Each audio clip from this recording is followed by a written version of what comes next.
Okay, the next film I'm reviewing is the highly anticipated Invictus, and it's the story of Nelson Mandela's release, an election into being the leader of South Africa, and of course what he's trying to do to bring the country together. And this is a very powerful and amazing film, directed by Clint Eastwood, who really brings the most out of his stories, sort of around either true life or even fictional. Clint Eastwood always seems to bring the reality check to his story that may not even need it sometimes, and he really does it here. It just goes to show you what can possibly bring a nation together. South Africa, of course, has been torn apart from the apartheid, and Nelson Mandela, of course, in prison for almost 30 years, it seems, gets out and yet forgives the nation that put him behind bars all those years, runs for office in South Africa, and is elected the leader. Now, the thing I love about this is Morgan Freeman is absolutely fantastic, and like Peter Travers from Rolling Stone magazine here, I'm going to steal his quote, was born to play Nelson Mandela. This is definitely one of Morgan Freeman's signature films. I guess it will end up being of his career. He is absolutely fantastic, and I'm betting $100 he'll get an Oscar nomination. However, the heart of this film, in my opinion, is Matt Damon as the captain of the South African rugby team, Francois Pinnier.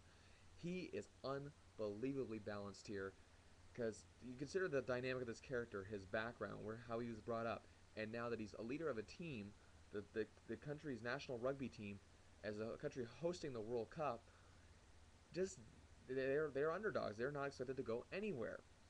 Now Mandela enlists Pinnier specifically to win this for the team, to win this for the country. They need unity. They need something to bring them together, and that's where the dynamic of this story really takes off. The balance between Damon and Mandela, or sorry, Mandela, but Damon and Freeman in their scenes together is unbelievable.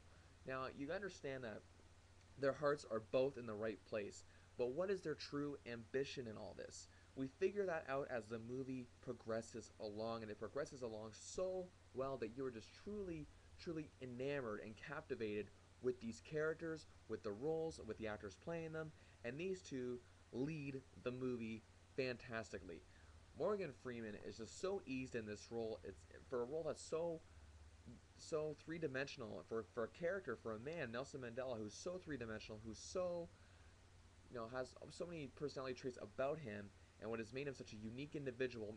Freeman really brings that out, and he made it look easy. That is the kind of actor Morgan Freeman is, and that's why I admired him so much in this film. Matt Damon brings to life Francois Pinnier, who in most movies, in the wrong hands of the wrong director, the wrong writer, and even the wrong actor playing him, just would have been a typical secondary character to make Freeman just look all the more better in the film. But really, Damon does make Freeman look all the more better because he gives it its heart. He's the heart, Freeman is the soul. That is how this film works so well. I've never seen, there's been hardly movies I've seen recently where two actors have worked so well together. And the fact that they're both huge movie stars, you know what? Let's face it, Freeman has, in his 70s now, become a bigger box office draw than he ever was in his entire life. Matt Damon is still one of the hottest stars in Hollywood, fresh off the success of the Bourne films. Now, they are both big stars. Their egos do not clash in this film. I find when sometimes you put two big stars together, especially in modern times, back in the 70s and even in the 80s, and of course even all before that, it could work, because actors were truly passionate about their craft. Now it's about how much money they're getting, how much screen time they get. In this film, they forget that. And it shows in the performances. It shows in how comfortable they are in their scenes together. They don't overshadow each other. They're perfectly balanced. And the story is remarkable. You may think it's predictable, but it's a true story, so obviously we know the outcome. But still, that doesn't matter. It's the destination, not it's the journey, not the destination that we're worried about. That is what made this film so wonderful to enjoy. I loved every minute of it. There's just no way that I could overlook this film at all come Oscar time if I was the Academy. I give Invictus the perfect 5.